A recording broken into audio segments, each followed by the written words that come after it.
하늘에 계신 우리 아버지, 아버지의 이름을 거룩하게 하시며 아버지의 나라가 오게 하시며 아버지의 뜻이 하늘에서와 같이 땅에서도 이루어지게 하소서.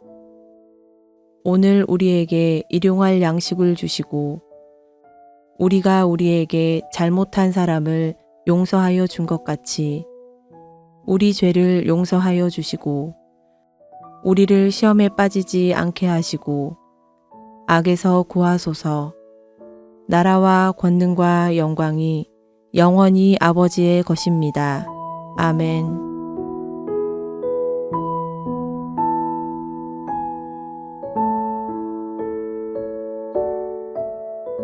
이스라엘이 어렸을 때에 내가 사랑하여 내 아들을 애굽에서 불러냈거늘 선지자들이 그들을 부를수록 그들은 점점 멀리하고 바알들에게 제사하며 아로새긴 우상 앞에서 분향하였느니라. 그러나 내가 에브라임에게 걸음을 가르치고 내 발로 안았음에도 내가 그들을 고치는 줄을 그들은 알지 못하였도다. 내가 사람의 줄 곧 사랑의 줄로 그들을 이끌었고 그들에게 대하여 그 목에서 멍에를 벗기는 자 같이 되었으며 그들 앞에 먹을 것을 두었노라. 그들은 애굽 땅으로 되돌아가지 못하겠거늘 내게 돌아오기를 싫어하니 아수르 사람이 그 임금이 될 것이라. 칼이 그들의 성읍들을 치며 빗장을 깨뜨려 없이 하리니 이는 그들의 계책으로 말미암음이니라. 내 백성이 끝끝내 내게서 물러가나니 비록 그들을 불러 위에 계신 이에게로 돌아오라 할지라도 일어나는 자가 하나도 없도다. 에브라임이여 내가 어찌 너를 놓겠느냐. 이스라엘이여 내가 어찌 너를 버리겠느냐. 내가 어찌 너를 아드마같이 놓겠느냐. 어찌 너를 스보임같이 두겠느냐. 내 마음이 내 속에서 돌이키어 나의 긍휼이 온전히 불붙듯 하도다. 내가 나의 맹렬한 진노를 나타내지 아니하며 내가 다시는 에브라임을 멸하지 아니하리니 이는 내가 하나님이요 사람이 아님이라. 내 가운데 있는 거룩한 이니 진노함으로 내게 임하지 아니하리라. 그들은 사자처럼 소리를 내시는 여호와를 따를 것이라. 여호와께서 소리를 내시면 자손들이 서쪽에서부터 떨며 오되 그들은 애굽에서부터 새같이 아수르에서부터 비둘기같이 떨며 오리니 내가 그들을 그들의 집에 머물게 하리라. 나 여호와의 말이니라. 에브라임은 거짓으로 이스라엘 족속은 속임수로 나를 애워쌌고 유다는 하나님 곧 신실하시고 거룩하신 자에게 대하여 정함이 없도다.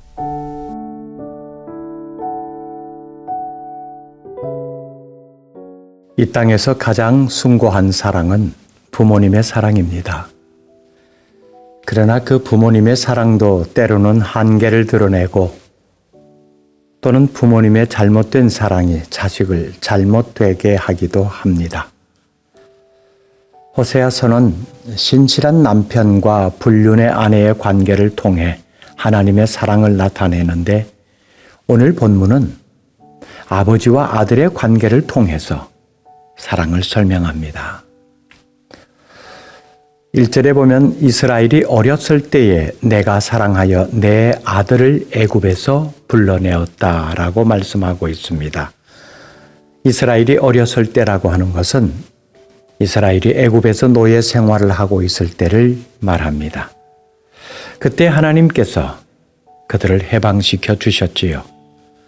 하지만 이스라엘은 하나님의 이러한 사랑에 제대로 응답하지 않았습니다. 하나님께서 선지자들을 통해 그들을 부를수록 그들은 더 멀리 나갔습니다. 바알을 숭배하고 우상 앞에 절하기를 반복한 거죠.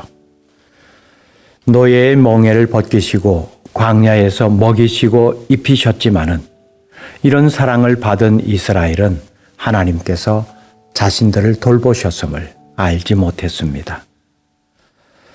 이스라엘은 자신들을 부르시는 하나님께 회개하고 돌이키지 않았으며 오히려 자신들을 구원할 수 없는 우상에게 도움을 구했습니다. 한편으로 이해가 가기도 합니다. 이스라엘 백성들에게 가나안은 놀라움 그 자체였습니다. 광야 생활만 하던 그들에게는 그 땅에 사는 사람들이 너무나 멋져 보였습니다. 자신들과 비교해 볼 때 월등하게 멋진 인생을 살고 있는 가나안 사람들을 부러워하게 되었고, 그러다 보니 자연스럽게 가나안 사람들의 신인 바알을 숭배하게 되었습니다. 그들이 누리고 있는 모든 것을 주신 하나님을 떠나 마음껏 죄를 짓게 하는 바알에게로 갔습니다.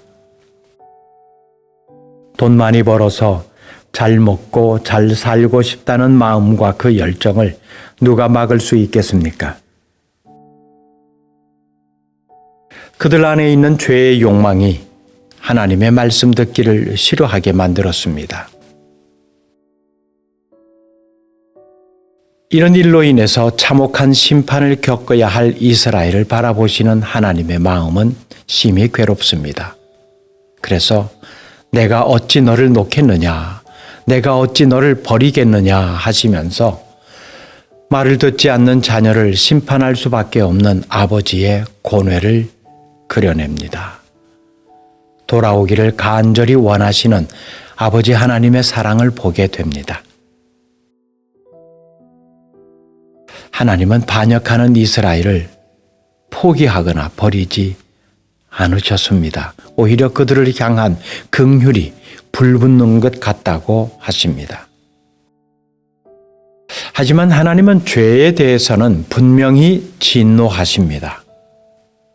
이스라엘은 바알을 버리고 돌아오라는 하나님의 부르심을 끝내 저버림으로 심판을 받습니다. 호세아 당시 고대 근동의 정세는 아수르에게로 기울어져 있었습니다.